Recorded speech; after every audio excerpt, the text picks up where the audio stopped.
போகிறோம் நாங்கள். முடிச்சிருச்சு. இதுக்கப்புறம் நீ உட்காந்து பேசி எல்லாருக்கும் சொல்லிட்டு இருந்தேன்னா ஒன்றும் மாற போகிறதில்ல. இந்த ப்ளவுஸ் வந்து யுகா பொட்டிக்கில் வந்து நான் வந்து ஸ்டிச் பண்ணேன். ரொம்ப அழகாக இருக்கு இல்லைங்க.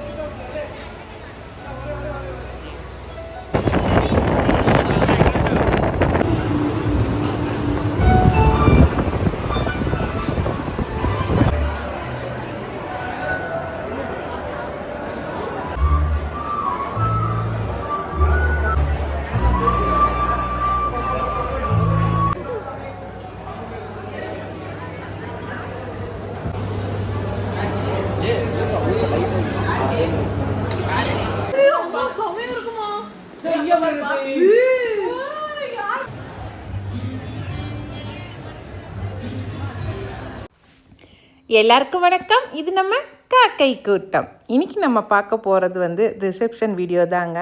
எங்கள் வினிஷா பொண்ணுக்கு வெள்ளிக்கிழமை திருமணம் முடிஞ்சிருச்சு. அடுத்த நாள் சனிக்கிழமை தான் வந்து ரிசப்ஷன் வச்சுருந்தோம். அதுக்கு நாங்கள் என்னென்ன செஞ்சோம் அப்படிங்கிறதான் இந்த வீடியோவில் பார்க்க போகிறோம். ஸ்வீட்டுக்கு வந்து நம்ம வந்து குலோப்ஜான் வீட்லேயே செஞ்சிட்டோங்க. வெள்ளிக்கிழமை நைட்டு வந்து குலோப்ஜான் செய்ய ஆரம்பித்தாங்க. விடிய விடிய செஞ்சு காலையிலலாம் வந்து இந்த 3 ட்ரம்மு நிறைய குலோப்ஜான் ஊறிட்டு இருந்துச்சு. அதான் வந்து நான் பார்த்துட்டு இருந்தேன். அடுத்த ஸ்வீட் வந்து வெள்ளை பூசணி அல்வா தாங்க. ஏன்னா எனக்கு இந்த பூசணி அல்வா ரொம்ப பிடிக்கும். அதனாலேயே பூசணிக்காய் வாங்கிட்டு வந்து வச்சுருந்தோம். எங்கள் வீட்டுக்கார் என்ன பண்ணிட்டாரு, ஒரு வாரத்துக்கு முன்னாடி பூசணிக்காய் வாங்கிட்டு வந்து வச்சுட்டாரு. ஆனால் அது என்னடானா ஒரு 4-5 காய் வீணாக போயிருச்சு.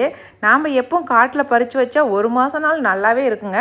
ஆனால் இது என்னன்னு தெரியல, கடையில் வாங்கி வச்சது ஒரு 3-4 காய் வீணாக போயிடுச்சு. அதை தான் பார்த்துட்டு இருந்தோம். அந்த காயெல்லாமே வந்து மண்டபத்துக்கே எடுத்துகிட்டு போய் அங்கேயும் நான் வந்து பூசணி அல்வா செஞ்சிடறேங்க்கா அப்படின்னு சொல்லிட்டேன். அப்படி அதனால் எல்லாத்தையும் வேணுங்கிற காய்கறிகள் எல்லாமே மூட்டையாக ஏற்றியாச்சு.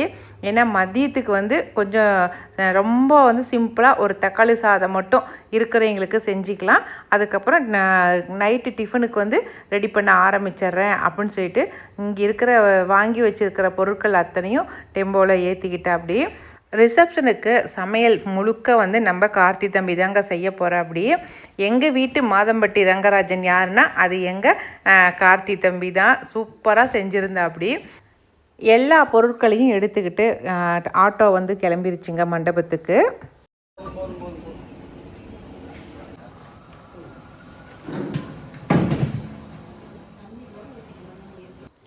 நான் வந்து மதியம் தாங்க போனேன் மண்டபத்துக்கு. அது வரைக்கும் நான் போய் மண்டபத்தையே பார்க்கவே இல்லை. அப்போ தான் போய் பார்க்கலான்னு சொல்லிட்டு போனேன். தக்காளி சாதம் செஞ்சு வச்சுருக்கேன், வந்து எடுத்துகிட்டு போங்கன்னு சொன்னாங்க. அதுக்காக வேண்டி போயிருந்தேன். போகும்போது பார்த்தா எனக்கு முன்னாடியே பிள்ளையார் போயிட்டு இருந்தார் ஆற்றுல கரைக்கிறதுக்கு. ஏன்னா கூனாண்டி ஊர்லாம் அந்த சைடு தாங்க இருக்குது. அதனால் கூனாண்டி ஊரில் போய் கரைக்கிறதுக்காக போயிட்டு இருந்தாங்க. அதுக்கப்புறம் மண்டபத்துக்கு வந்தோம். வந்ததுக்கப்புறம் தான் சாப்பாடெல்லாம் தடபுடலாம் நடந்துகிட்டு இருந்துச்சு. ஒரு பக்கம் சாம்பார் வெந்துட்டு இருந்துச்சு, ஒரு பக்கம் இஞ்சி பூண்டெல்லாம் உரிச்சிட்டு இருந்தாங்க. பயங்கரமாக சமையல் வேலை நடந்துட்டு இருந்துச்சுங்க. பார்க்குறதுக்கே அவ்வளோ சூப்பராக இருந்துச்சு. அப்போல்லாம் நம்ம வீடுங்களே செய்வோம். இப்போல்லாம் இடம் பற்றாக்குறையினால நம்ம இந்த மாதிரி மண்டபத்தில் செய்கிறோம். ஆனாலும் ரொம்ப நல்லா இருந்துச்சு. இப்போ எல்லாம் வந்து மண்டபத்திலே வந்து மிக்சி, அதுக்கப்புறம் கிரைண்டரு, சப்பாத்தி மாவு பிணையறதுக்கு வந்து மிஷினு, இந்த மாதிரி எல்லாத்துக்குமே வந்து வாங்கி வச்சிடுறாங்க. அதனால் எந்த ஒரு தொந்தரவுமே இல்லாமல் போயிடுது. ஒரு பக்கம் அந்த அம்மா தேங்காய் திருக்கிட்டு இருந்தாங்க, ஒரு பக்கம் எல்லாம் வெங்காயம் உரிச்சிட்டு இருந்தாங்க, பூண்டு உரிச்சிட்டு இருந்தாங்க. எல்லாத்தையும் பார்த்துட்டு வந்தேன்.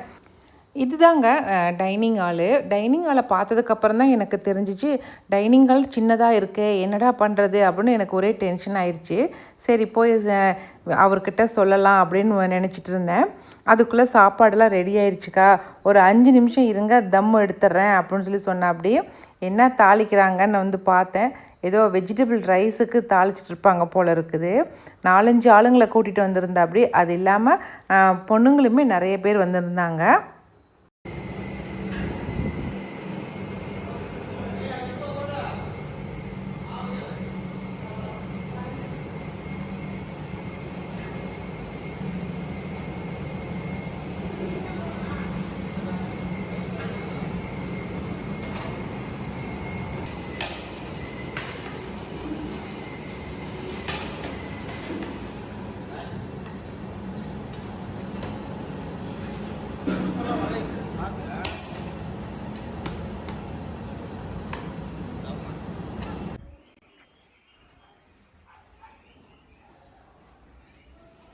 சூப்பராக நம்ம இப்போ கிளம்பியாச்சு.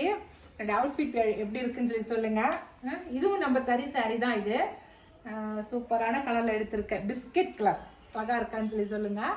இன்றைக்கி வந்து ரிசப்ஷன் இல்லைங்களா, அதனால் ரிசப்ஷனுக்கு தான் இப்போ நான் கிளம்பி போயிட்டுருக்கேன். எனக்கு முன்னாடியே வந்து வினிஷா வர்ஷா எல்லாருமே போயிட்டாங்க. அங்கே வந்து எல்லாம் மேக்கப் பண்ணிட்டுருக்குறாங்க. வாங்க நம்ம அங்கே போய் அவங்கெல்லாம் என்ன பண்ணுறாங்க அப்படிங்கிறத பார்த்துடலாம். இப்போ வந்து 6 மணிலேருந்து 9 மணி வரைக்கும் ப்ரோக்ராம் சொல்லியிருக்கோம். ஆனால் இப்போ மணி 5 மணி. இப்போ நம்ம 5 மணிக்கு போனோமா சரியாக இருக்கும். சரிங்களா, நான் வந்து என்னென்ன பண்ணியிருக்கேன் அப்படிங்கிறத இப்போ காட்டுறேன். இந்த ப்ளவுஸ் வந்து யுகா பொட்டிக்கில் வந்து நான் வந்து ஸ்டிச் பண்ணேன். ரொம்ப அழகாக இருக்கு இல்லைங்க. ஒரு ரீல்ஸில் பார்த்து இதே மாதிரி வேணும் அப்படிங்கிறத காட்டினேன் அவங்ககிட்ட. அவங்க ரொம்ப அழகாக பண்ணி கொடுத்தாங்க. எப்படி சூப்பராக இருக்கா? எப்படி இருக்குங்கிறது நீங்கள் தான் சொல்லணும். சரிங்களா, அதுக்கப்புறம் எனக்கு தெரிஞ்சு நான் சிம்பிளாக தான் மேக்கப் பண்ணியிருக்கிறேன்னு நினைக்கிறேன். நான் எப்படி இருக்குன்னு சொல்லுங்கள். ஒரு சிம்பிளான ஒரு கல் மாலை, அதுக்கு மேட்சிங்காக ஒரு செட்டு, அதுக்கு மேட்சிங்காக ஒரு ஜிமிக்கி, குட்டி ஜிமிக்கி போட்டிருக்கேன். அவ்வளோதான், வேறு எதுவுமே பண்ணல. மற்றபடி வந்து கோட்டிங் அடிக்கல, எதுவும் பண்ணல. சும்மா நார்மலாக பவுடர் கூட அடிக்கல, நார்மலாக பொட்டு மட்டும் வச்சுருக்கேன். சரிங்களா, ஏன்னா பொண்ணு கல்யாணம், அதனால் கொஞ்சமாக ஒரு 1-2 ஜுவல்லாவது போடணும் இல்லைங்களா, அதனால தான். சரிங்களா, போயிட்டு வரலாம். இப்போ நம்ம போய் மினிஷா பண்ண பார்க்கலாம் அவங்களாம் எப்படி இருக்காங்கன்னு சொல்லி. இதில் என்னன்னாக்கா கொஞ்சம் மேக்கப் ஜாஸ்தி. பளிச்சுன்னுக்கிற புடவை கட்டினாவே வினிஷா என்னங்கிறா, அம்மா இங்கே நான் பொண்ணா நீ பொண்ணா, இனியம்மா என்னோட இடத்த பிடிச்சிடுற நீ அப்படியே பளிச்சுன்னு சாரி கட்டி அந்த இடத்துல ஒன்று தான் எல்லாம் பார்க்குற மாதிரி பண்ணிடுற, தயவு செஞ்சு பளிச்சுன்னு சேரை கட்டாதம்மா அப்படின்னு சொல்லி சொல்கிறா. அதுக்காகவே இன்னைக்கு வந்து கொஞ்சம் லைட் கலர்ஸ் எடுத்திருக்கேன். இல்லாட்டினா நான் எப்பவும் பிரைட் கலர் தான் எடுப்பேன். இன்றைக்கி ஒரு லைட்டான கலரில் சாரீ எடுத்து தைச்சி போட்டிருக்கேன். சரிங்களா, சரி போகலாம். நம்ம பேக் எடுத்துக்கிறேன்.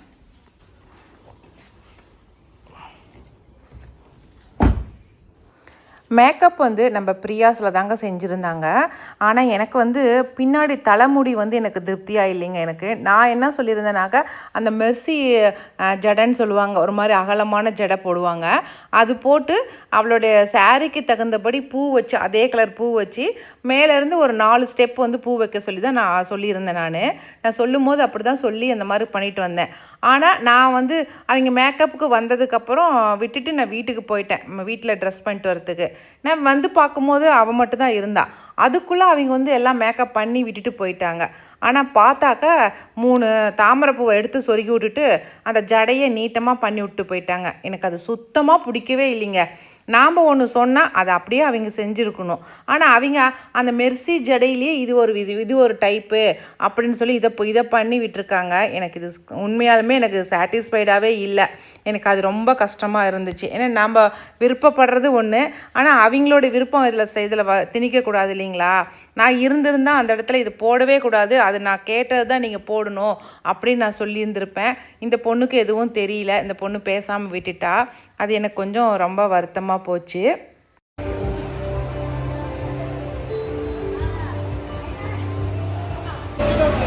இல்லைம்மா, ஒவ்வொருத்தராக வர ஆரம்பித்தாங்க. நாங்கள் வந்து முன்னாடி போயிட்டு கொஞ்சம் ஃபோட்டோஸ் எடுக்கிறதெல்லாம் எடுத்துக்கலாம் அப்படின்னு சொல்லிட்டு எடுத்தோம். மணவர அலங்காரம்லாம் எப்படி இருக்குன்னு சொல்லி சொல்லுங்கள். இது எல்லாமே அவங்க செலக்ட் பண்ணினது தான். வினிஷாவும் மாப்பிள்ளையும் செலக்ட் பண்ணினது தான். இந்த டெக்கரேஷன் எல்லாமே ரொம்ப சிம்பிளாக இருந்தால் போதும் அப்படின்னு சொல்லிட்டோம் நாங்கள். அதுக்கப்புறம் தான் எங்கள் ரிலேஷனே வந்து அதுக்கப்புறம் தான் எல்லாம் ஒவ்வொருத்தராக வர ஆரம்பித்தாங்க.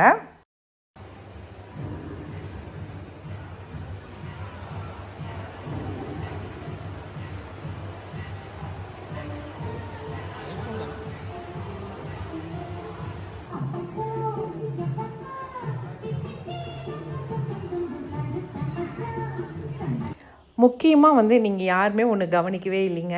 அது என்ன அப்படிங்கிறத நான் கட்டாயமாக சொல்கிறேன். நான்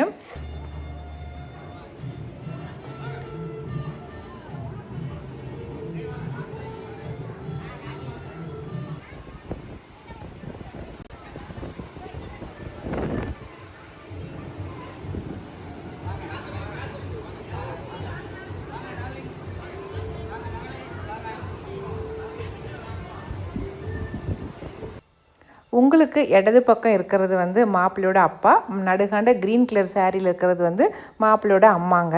இந்த சைடு லாஸ்ட்டில் வயலட் கலர் சாரியில் இருக்கிறது வந்து எங்கள் சின்ன மாமியார். அவங்க முன்னாடி வரவேற்பில் நின்னாங்க, நாங்கள் உள்ளார வரவேற்பில் நின்னோம். ஏன்னாக்கா அந்த சைடு இடம் பத்தலை அப்படிங்கிறதுக்காக வேண்டி முன்னாடி நின்னோம். வினிஷாவோட ஃப்ரெண்ட்ஸுங்க எல்லாருமே வர ஆரம்பிச்சிட்டாங்க. பொண்ணையும் மாப்பிள்ளையும் வெளியில் இருந்து புதுசாக அப்போ தான் உள்ளே வர மாதிரி வர சொல்லி சொன்னாங்க. அதனால் 2 பேரும் வெளியில் போயிட்டு அதுக்கப்புறம் உள்ளே வந்து ஸ்டேஜில் ஏறி நின்றுக்கிட்டாங்க. அதுக்கப்புறம் ஸ்டேஜில் ஏறி அவங்க நின்ன உடனேயே அங்கே உட்காந்துருந்தீங்க எல்லாருமே பார்த்துட்டு அதுக்கப்புறம் சாப்பிட்றதுக்கு டைனிங் ஹாலுக்கு வந்துட்டாங்க. ஏன்னாக்கா வர வர எல்லாருமே சாப்பிட்டோமாக்கா கொஞ்சம் கூட்டம் குறைஞ்சிக்கும் அப்படிங்கிறதுக்காக வேண்டி ஃபஸ்ட்டு நாங்கள் இருந்தவங்க எல்லாருமே வந்து சாப்பிட்றதுக்கு வந்துட்டோம். ஏன்னா நம்ம இருக்க கூட்டம் இல்லாதப்போ நம்ம சாப்பிட்டுக்கலாம். அதுக்கப்புறம் அவங்கெல்லாம் வர ஆரம்பிச்சிட்டா நமக்கு சாப்பிட்றதுக்கு டைம் கிடைக்காது அப்படிங்கிறதுக்காக வேண்டி நாங்கள் ஃபஸ்ட்டு வந்து உட்காந்துக்கிட்டோம். ஐட்டம் நிறையா செஞ்சுருந்தாருங்க. என்னன்னாக்கா தோசை, வடகறி செஞ்சுருந்தாரு. அதுக்கப்புறம் இட்லி, சாம்பார், சப்பாத்தி, குருமா வச்சுருந்தாங்க. கூட வந்து வெஜிடபிள் ரைஸு, அதுக்கப்புறம் வந்து மைசூர் போண்டா, சூப்பரான குலோப்ஜானு, அதுக்கப்புறம் பூசணி அல்வா, கூட வந்து ஊறுகாய், அதுக்கப்புறம் சட்னியில் ஒரு 2-3 வகை வச்சுருந்தாங்க. கொஞ்சம் வித்தியாசமாக இருக்கட்டுமேன்னு சொல்லிட்டு மோமோஸ் வச்சார். அதுக்கு வந்து தொட்டுக்கிறதுக்கு சாஸும் வச்சார்.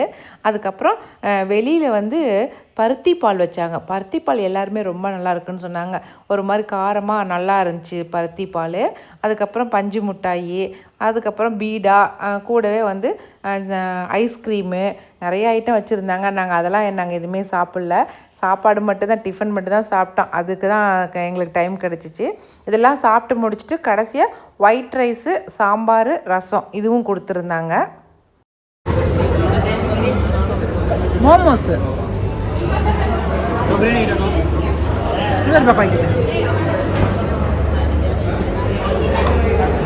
தயிர் பச்சடி அவ்வளோதான் ஐட்டம் கேட்டுருக்கோம்.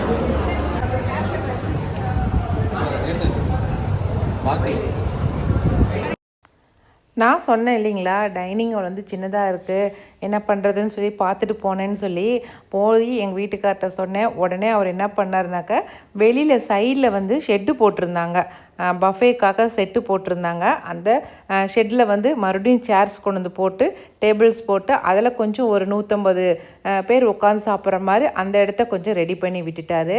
அது கொஞ்சம் ரெடி பண்ணவும் தான் கொஞ்சம் பரவாயில்லையாக இருந்துச்சுங்க. இல்லாட்டினா கூட்டத்தில் கொஞ்சம் ரொம்ப சிரமமாக போயிருந்துருக்கும். கரெக்டாக ஒரு 6:30 மணிக்கெலாம் நல்லா மழை பெய்ய ஆரம்பிச்சிருச்சிங்க. மேய்ச்சலில் பயங்கரமான மழை. கரெக்டாக மழை ஒரு 7 மணிக்கெலாம் விட்டுருச்சிங்க. அரை மணி நேரம் நல்லாவே மழை பெஞ்சிச்சு. அதுக்கப்புறம் 7 மணிக்கு மேலே கடகடகடன்னு கூட்டம் வர ஆரம்பிச்சிட்டாங்க. 7 மணிலேருந்து 9 மணி வரைக்குமே பயங்கர ரஷ் ஆயிடுச்சிங்க. எங்களால் வந்து ஸ்டேஜுக்கு போய் நின்று ஃபோட்டோ எடுக்கவும் போக முடியல. அதுக்கப்புறம் சாப்பிட்றதுக்கு அவங்கள கூட்டிகிட்டு போகவும் முடியல. வரவேற்புக்கு நிற்கவும் முடியல. 3 பக்கமும் நாங்கள் வந்து அங்குக்கும் இங்குக்கும் அலையிறதா போயிருச்சு. ஆனால் வந்தவங்க எல்லாருமே அதை புரிஞ்சுக்கிட்டு அவங்க வந்தாங்க, அவங்க ஸ்டேஜில் நின்றுட்டு அதுக்கப்புறம் சாப்பிட போயிட்டாங்க. அதுவெல்லாம் ஒன்றுமே அவங்க எதுவும் சொல்லலை. நானும் எங்கள் குழந்தைனாரும் ஸ்டேஜில் நின்று ஃபோட்டோக்கு அவங்கள வரவங்களை கூட்டிகிட்டு போய் நிற்க வச்சோம். எங்கள் வீட்டுக்காரர் வந்து வரவேற்பில் நின்னாருங்க. அவர் வந்து வரவங்களை கூப்பிட்டு வரவேற்பு பண்ணி அதுக்கப்புறம் ஸ்டேஜுக்கு அப்புறம் சாப்பிட்றதுக்குன்னு சொல்லி பிரித்து அமுச்சு வச்சிட்டு இருந்தார்.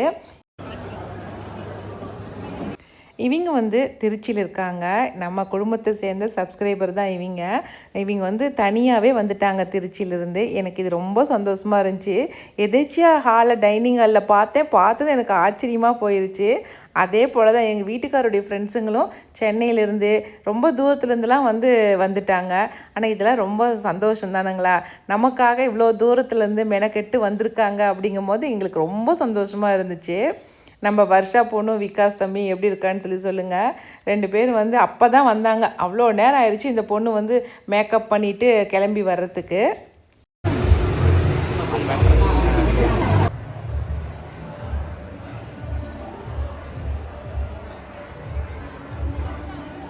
நம்ம ஏத்தாப்பூர்லேருந்து ஐயா வரதா சொல்லியிருந்தார். அதுக்காக தான் வெயிட் பண்ணிகிட்டு இருந்தோம். ஏன்னாக்கா பொண்ணையும் மாப்பிள்ளையும் வந்து அவர் கையால் ஆசீர்வாதம் பண்ணட்டும் அப்படின்னு நாங்கள் ரொம்ப ஆசைப்பட்டோம். அதனால் அவரும் வரேன்னு சொல்லியிருந்தார். அதுக்காக தான் வெயிட் பண்ணிகிட்டு இருந்தோம்.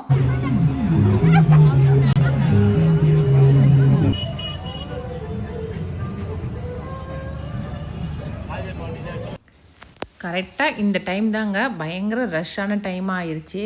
நாங்கள் உள்ளே விறவறுப்பில் நின்றுவிங்க அப்படியே இறங்கி இறங்கி இறங்கி கடைசியாக கேட்டுக்கிட்டே வந்துட்டோம். நாங்கள் கேட்டுக்கிட்ட நின்று வரவேற்பு பண்ணுற அளவுக்கு அப்படியே இறங்கி வந்துட்டோம் நாங்கள். ஏன்னா கூட்டம் அதிகம் ஆக எங்களால் அங்கே நின்று கூப்பிட முடியல. அதனால் அப்படியே கீழே இறங்கி வந்துட்டோம்.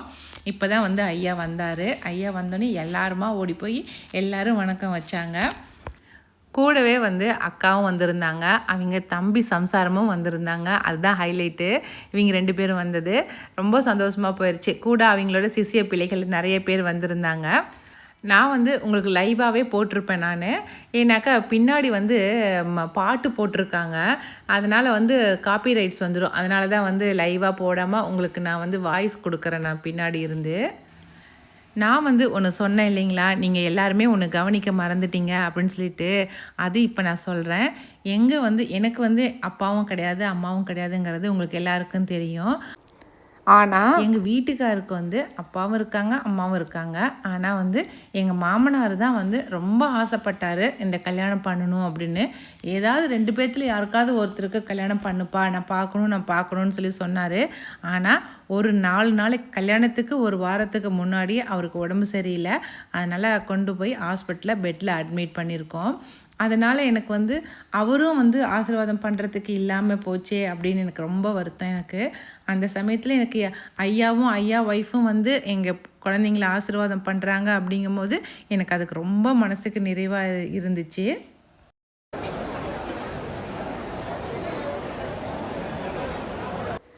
ஐயா கூட வந்து இங்கே எல்லாருமே ஸ்டேஜுக்கு வந்தாங்க. ஐயா ஸ்டேஜுக்கு வந்துட்டு ஐயாவும் அக்காவும் பொண்ணு மாப்பிள்ளைய ஆசீர்வாதம் பண்ணாங்க. அவங்களே மாலையெல்லாம் கொண்டு வந்திருந்தாங்க. அந்த மாலையை கையில் கொடுத்து பொண்ணுக்கும் மாப்பிள்ளைக்கும் மாற்றிக்க சொல்லி சொன்னாங்க. அதுக்கப்புறமா ஒரு பெரிய சிப்பி தட்டில் வந்து தேங்காய் பழம், பூ, ஸ்வீட்டு இந்த மாதிரி எல்லாம் நிறைய வச்சு சீர்வரிசை மாதிரி கொடுத்தாங்க. அது எனக்கு ரொம்ப ரொம்ப நிறைவாக இருந்துச்சு.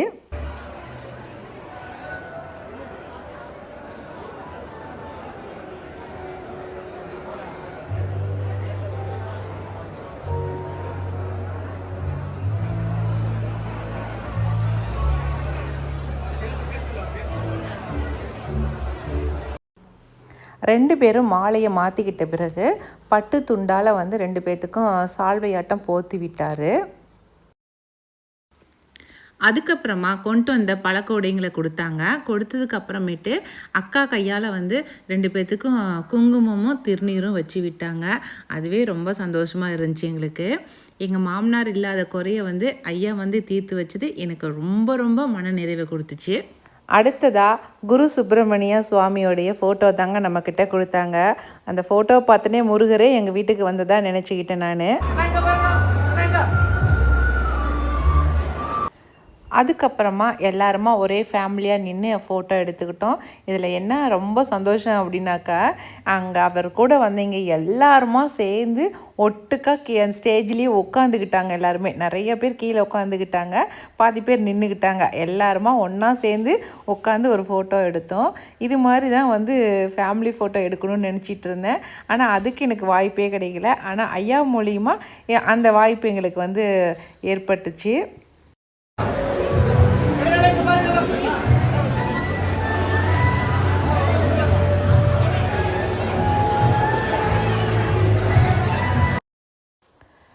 அதுக்கப்புறம் சாப்பிட்றதுக்கு கீழே கூட்டிகிட்டு போயிட்டாங்க. இந்த டைம் தாங்க பயங்கர கூட்டமாகிருச்சு. ஏன்னா நிறைய பேர் வர ஆரம்பிச்சிட்டாங்க. டைனிங் ஹால்லையுமே ரஷ்ஷாக இருந்துச்சு, ஹாலில் இடமே நல்லா ரஷ்ஷாக இருந்துச்சு. எல்லா இடமுமே நல்லா ரஷ்ஷான டைமாக இருந்துச்சு இந்த டைமில். சாப்பிட்டு முடிச்சுட்டு காத்தோட்டமாக வெளியில் வந்து உட்காந்துக்கிட்டார் ஐயா. எல்லாருக்கிட்டேயும் நல்லா பேசிகிட்டு இருந்தார். கொஞ்சம் நேரம் கழித்து அதுக்கப்புறம் கிளம்புறதா சொல்லிட்டு கிளம்பிட்டாங்க.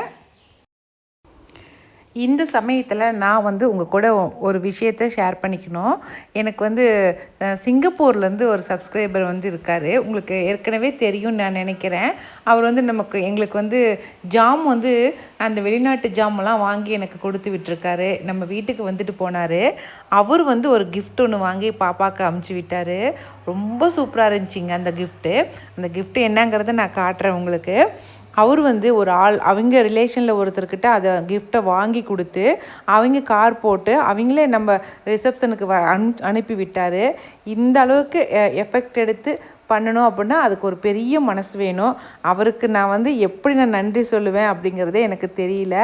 ஏன்னா அந்தளவுக்கு எங்கள் மேலே பிரியமாக இருந்து அவர் அதை கொடுத்து விட்டார். அது கொடுத்தது மட்டும் இல்லாமல் ஸ்டேஜ்லேயே வந்து பாப்பா கிட்ட வந்து ஃபோனில் வீடியோ கால் மூலிமா பேசி வாழ்த்து சொன்னார். அதுக்கு முதல்ல நான் அவருக்கு ரொம்ப ரொம்ப நன்றி சொல்லிக்கிறேன். அவர் மட்டும் இல்லைங்க, நிறைய பேர் வந்து சப்ஸ்கிரைபருங்களும் நம்மளை பார்க்குறதுக்கு வந்திருந்தாங்க. அவங்களெல்லாம் தனித்தனியாக என்னால் வீடியோ எடுக்க முடியல. அதனால் வீடியோ மூலியமாகவே நான் அவங்களுக்கு எல்லாருக்குமே நான் நன்றியை சொல்லிக்கிறேன். அதுக்கப்புறமா கொண்டு வந்த கிஃப்ட்டுங்களை வந்து பிரித்து பார்க்க ஆரம்பிச்சிட்டோம். அந்த வருஷா பொண்ணு இருக்காளே கம்முனாங்க இருக்கிறா, வந்த உடனே எல்லாத்தையும் பிரிக்க ஆரம்பிச்சிட்டா. பாதி கிஃப்ட் வந்து மாப்பிள்ளை வீட்டுக்கு போயிடுச்சு, பொண்ணும் மாப்பிள்ளையும் பிரித்து பார்க்கட்டும் அப்படிங்கிறதுக்காக. மீதி பாதி கிஃப்ட் இங்கே தூக்கிட்டு வந்துட்டோம். அதை தான் எல்லோரும் உட்காந்து பிரித்து பார்த்துக்கிட்டு இருந்தோம். இதுவே ஒரு பெரிய ஃபன்னாக இருந்துச்சுங்க.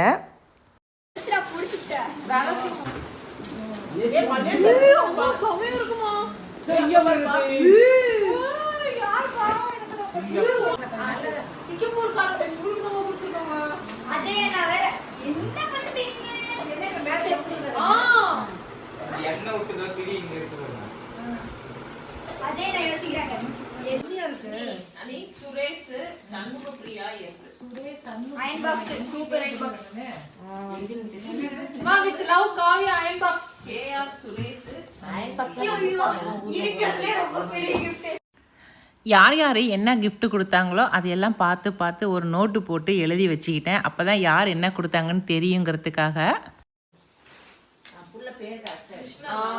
இது வந்து சேகர்